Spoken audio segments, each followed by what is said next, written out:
Nauczyciel też człowiek, choć często dobrze się maskuje. To jedna z konkluzji dzisiejszej audycji, w której ego prowadzącego okazało się zbyt duże, by jeszcze gościa zapraszać.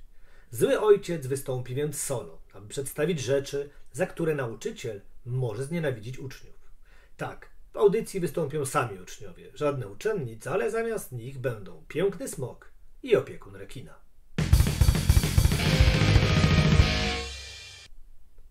Nowy rok szkolny, nowe wyzwania.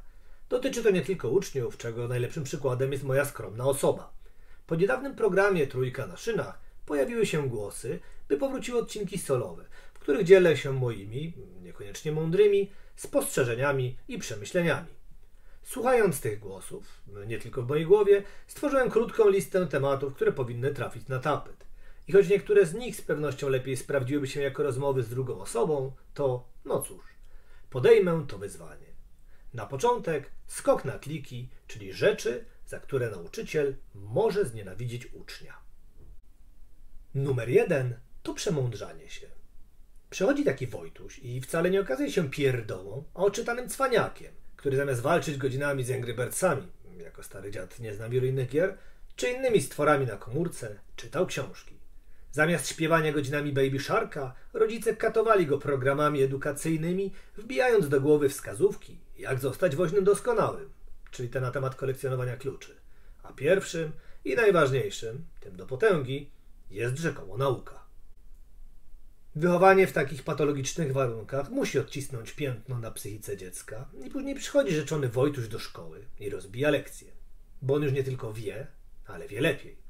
To z kolei spory problem dla nauczyciela, bo nie płacą mu za to, by urządzał sobie z uczniem zawody rodem z 1 z 10. I nie chodzi tu nawet o to, że mógłby przegrać, ale po prostu może nie zdążyć wytłumaczyć materiału reszcie klasy. A to między innymi z tego będzie rozliczany. No i co to za zwyczaje, że kaszojat będzie tu podważał autorytet. Nie po to ktoś pracuje za grosze, by jeszcze nie być traktowanym jak Alfa i Romeo. Siadaj do ławki i nie przeszkadzaj kolegom. Numer 2 to pyskowanie. Jeszcze Wojtuś dobrze nie siadł, a już tu jego kolega Maruś urządza pyskówki spod znaku. Może sama by pani usiadła, o ile znajdzie się takie duże krzesło. Opadają nie tylko ręce, a stłumione śmiechy wskazują na to, że chyba trzeba było zostać przy tym przemądrzałym, bo rozmowa z Markiem to orka na ugorze. Wszystko dlatego, że zaraz z kieszeni wyjmie numer 3 na tej liście, czyli popisywanie się.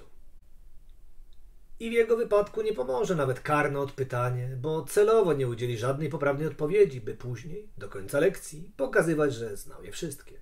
Po prostu nie miał ochoty w tamtym momencie odpowiadać, bo przecież nie będzie dawał nikomu satysfakcji. Chyba że sobie. Buntownik za 2,50 plus VAT. Osobną grupą popisujących się są klasowi żartownisie, którzy na przykład podają się za opiekuna rekina w szkolnym akwarium, by w razie alarmu pożarowego móc uciec z klasy ze swym podopiecznym. Przykład został użyty nieprzypadkowo, gdyż pojawił się on we wspomnianym wcześniej odcinku Trójki na szynach.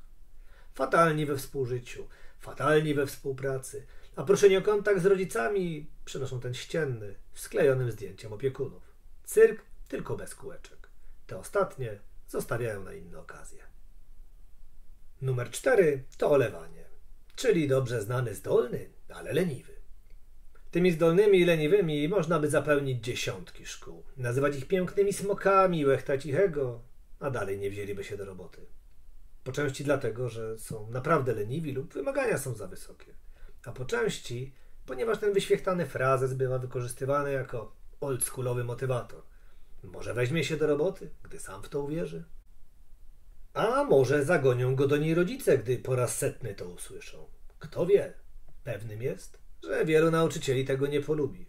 I to z różnych pobudek. Część uzna, że nie spełniasz jego oczekiwań, a on tu sobie żyły wypruwa. I w sumie niespełnianie oczekiwań trafia jako numer 6 na liście.